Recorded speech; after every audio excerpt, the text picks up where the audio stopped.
Hello everyone and welcome to this explainer. To all the UPSC Political Science and International Relations optional students tuning in today, a huge welcome to you. If you're gearing up to write those top-tier, high-scoring mains answers, well, you've landed in the exact right place. Today, we're cracking open a super specific, honestly fascinating past year question, or PYQ, on one of political science's most controversial figures. We're going to decode Machiavelli's Secularism. And by the time we wrap up, we will have pieced together a flawless, ready-to-write 150-word model answer. But hey, before we do the heavy academic lifting, let me ask you a quick question. Did you know the man universally credited with separating church and state didn't even know the word secularism? Crazy, right? It's kind of this massive historical irony that Niccolo Machiavelli never actually used the word secularism in any of his writings. So how on earth do we evaluate a thinker on a concept that didn't even exist in his own vocabulary? Well, that is exactly the puzzle we're going to solve today. Okay, let's dive into this. Here is our roadmap. First, defining secularism. Second, politics above religion. Third, evidence and scholars. Fourth, the Marsilius counterpoint. And finally, a model answer breakdown. All right, Section 1. Defining secularism as a retrospective label. So, Machiavelli wrote his absolute masterpiece, The Prince, back in 1513. But the actual term secularism, that wasn't coined until 1851 by a British writer named George Holyoake. Guys, that is a gap of over 3 centuries. What this means is that when political scientists talk about Machiavelli's secularism, our use of the term is completely retrospective. We're taking a 19th century label and sticking it on to 16th century ideas. Acknowledging this right out of the gate in your exam answer, that tells the examiner you truly grasp the historical context. And this brilliantly illustrates our next big concept, methodological secularism. See, Machiavelli wasn't writing about secularism as some sort of constitutional law. His secularism was methodological, not institutional. What does that actually mean? It means his primary goal wasn't to draft formal laws separating the church from the state.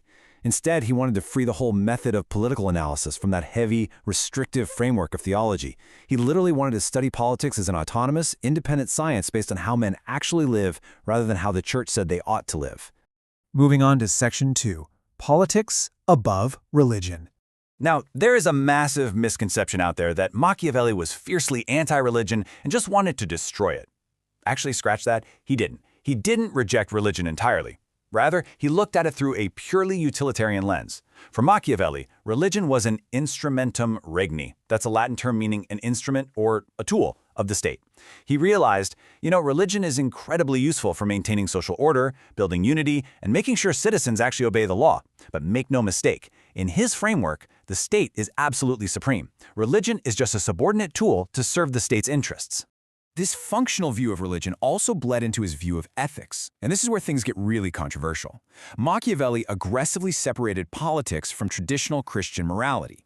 In traditional ethics, actions are judged as inherently good or evil, right? But Machiavelli introduces this concept of necessità, or political necessity. Basically, if the survival of the state requires a totally ruthless action, that action becomes politically valid.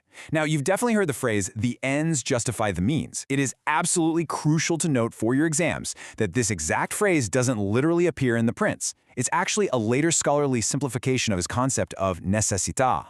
He argued that the ultimate end, preserving the state, makes those sometimes harsh means politically necessary and justifiable. All right, Section 3. Evidence and scholars. Let's look at some expert perspectives. First up is the renowned political theorist George Sabine. Sabine perfectly hits the nail on the head regarding that methodological point we just talked about. He stated that Machiavelli was the first thinker to make politics an independent scientific field. Dropping Sabine's perspective into your answer adds some serious academic weight. It reinforces this whole idea of politics as an autonomous science, completely cut off from the religious dogmas of the time. Next, we have Friedrich Meinecke. Meinecke analyzed what he termed Machiavellism. He argued that Machiavelli's thought birthed the concept of raison d'etat, or reason of state. It's basically the idea that the state's interests and its survival form this supreme logic that overrides literally everything else. Connecting Machiavelli's necessità to Meinecke's raison d'etat really shows the examiner the deep, nuanced evolution of this political theory. And if you want empirical, real-world proof of just how revolutionary and honestly threatening these ideas were, look no further than the year 1559. In that year, the Catholic Church actually placed Machiavelli's works on the Index Librorum Prohibitorum. That was their official list of prohibited books.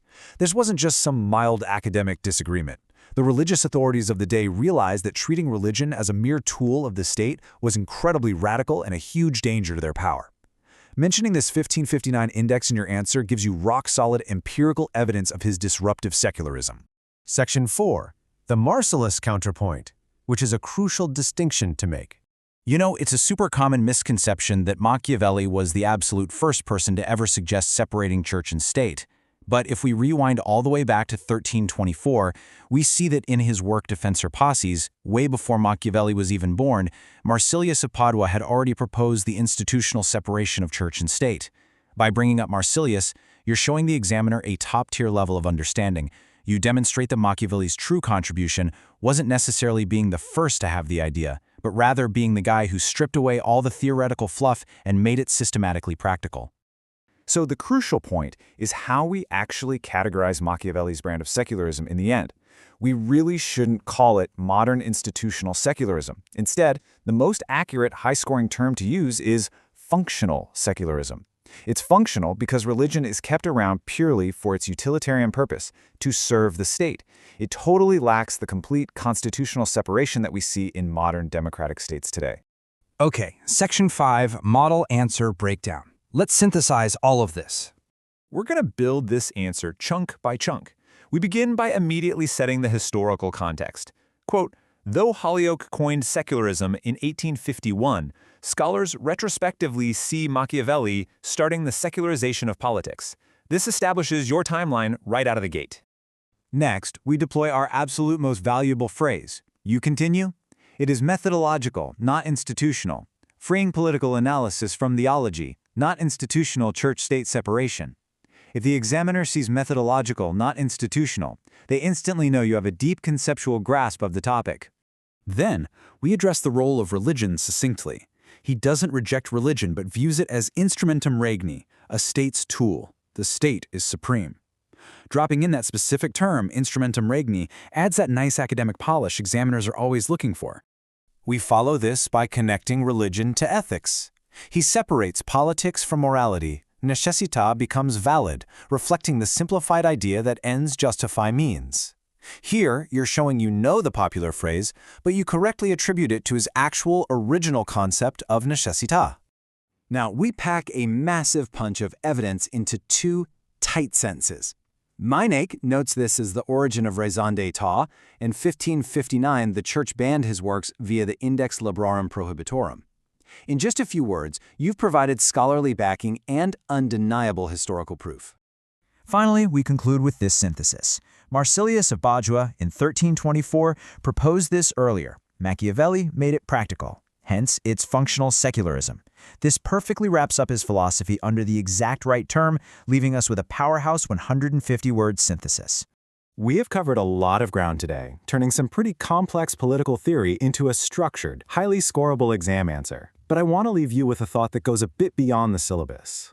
If Machiavelli's ultimate vision was just functional secularism, basically keeping religion around purely because it's a useful way to control people, well, take a look around the world today.